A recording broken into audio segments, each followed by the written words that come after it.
The cause of high blood pressure isn't necessarily the excess intake of sodium. Rather, it's an insufficient excretion of salt and water.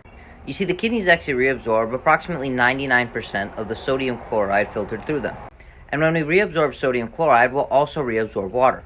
The best way to think about it is wherever sodium chloride goes, water will follow. So if we reabsorb more sodium chloride, we'll reabsorb more water.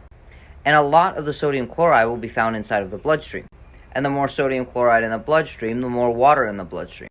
And the more water, the higher our blood pressure, simply because we're increasing the amount of fluid inside the bloodstream.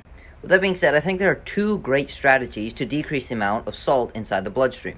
The first is to use a low-salt diet, and this is certainly the more common approach. But as I mentioned, we reabsorb about 99% of the salt that gets filtered through the kidneys. And this is because salt is extremely important. So we've developed mechanisms to hold on to it as best as possible. And when we eat a very low sodium diet, the body has no ability to regulate the amount of sodium chloride. So we reabsorb enough to have enough sodium chloride for all of its important roles in the body, and excrete the rest out in the urine. Additionally, if we decrease the amount of salt we're intaking from the diet, there are regulatory mechanisms that kick into play to cause the kidneys to be much more efficient at reabsorbing salt. So if you ever decide to go away from this very low salt diet, you will reabsorb a lot of the salt that you eat.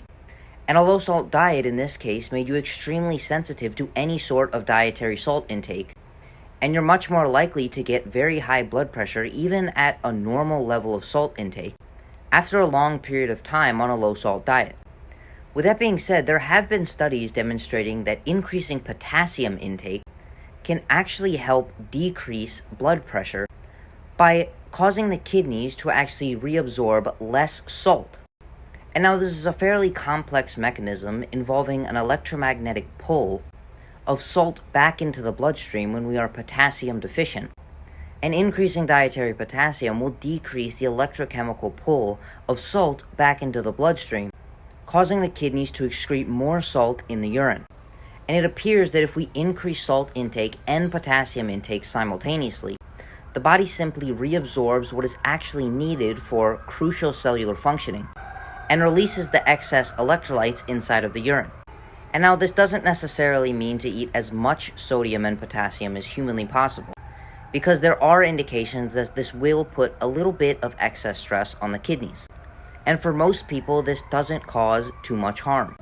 But the less stress we can put on the kidneys is typically going to be better.